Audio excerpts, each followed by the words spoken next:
Hi, I'm Erin, and this is my second podcast, which will focus on technological evolution throughout our history. It's a cool November morning, and your alarm goes off. You get out of bed and head to the kitchen to make a cup of tea. You pull out the type of tea you want and fill up the kettle with water, ignite the stovetop, and wait for it to heat up. As you wait, you pull a carton of milk from the refrigerator and sort through your pantry to find a bottle of honey. You tear open the paper wrapper of the tea bag and add a little honey to a ceramic mug. Once the kettle starts making a steady, high-pitched whistle, you turn off the burner and pour the water into the mug where your tea bag and honey awaits and add a splash of milk. In just 5 minutes, you've made a cup of tea and likely didn't even think twice about the task at hand. You're satisfied with your cup of tea, but it's not anything revolutionary, or so we think. What we fail to recognize is that even a task as simple as making a cup of tea, a task that seemingly uses little to no technology to complete, took millions of years of technological evolution, craftsmanship, and thousands of brilliant minds. In 2023, we associate technology with devices, our phones and computers, our tablets and TVs, a remote on our smartphones that can control our thermostats and light switches. But technology is far more than that and has been around much longer than we give credit to.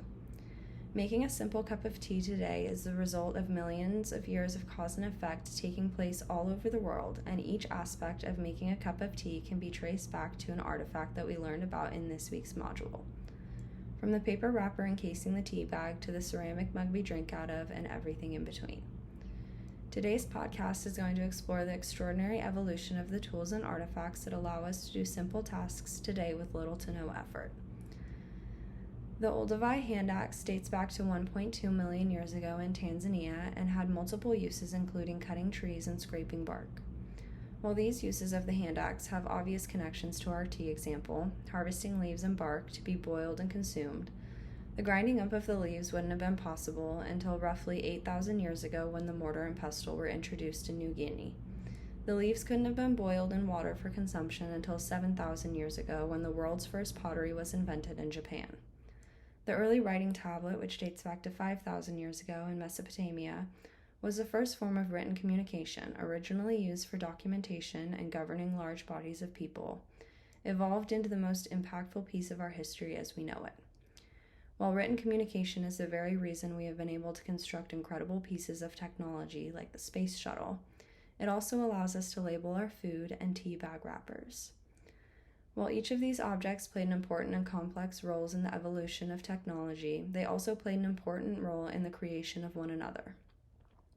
Medical studies that have been conducted on the brain show that the same part of the brain that is used to craft objects like the hand axe is also used to form speech. If the hand axe indirectly led to the formation of sentences in oral communication, it also led to the writing tablet that turned oral communication into writing. Similarly, the mortar and pestle gave humans a competitive advantage over food consumption, allowing things that are normally toxic when uncooked to be ground up and cooked for safe consumption. This led to changes in agriculture and daily life overall and can be connected to how we store our food, which can be traced back to the hamon pot. While each of these small connections go unnoticed in modern life, they play a significant role in the convenience of tasks we complete day to day. In Society, Ethics, and Technology, James Burke discusses the cause and effect of inventions in a much greater depth than the BBC podcast that briefly touched on the advancements that were sparked by the object of discussion.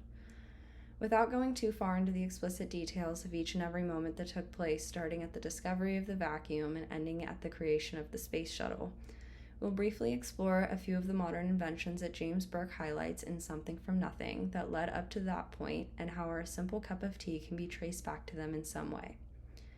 The first of the modern inventions that Burke discusses is the thermal ceramic coating, which caused a boom in the pottery industry due to the realization that ceramic coating can withstand high temperatures and can be used to coat sewer pipes.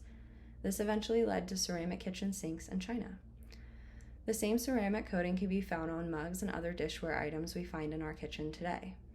The ceramic coating is what allows us to pour boiling water straight into our tea mugs without having to worry about it shattering like glass.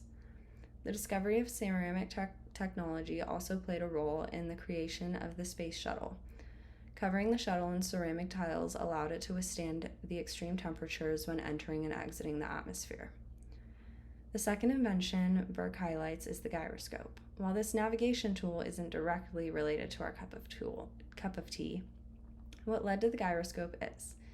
In 1882, Nikola Tesla discovered alternating current, which led to the invention of a motor that used alternating current and magnetic fields to rotate.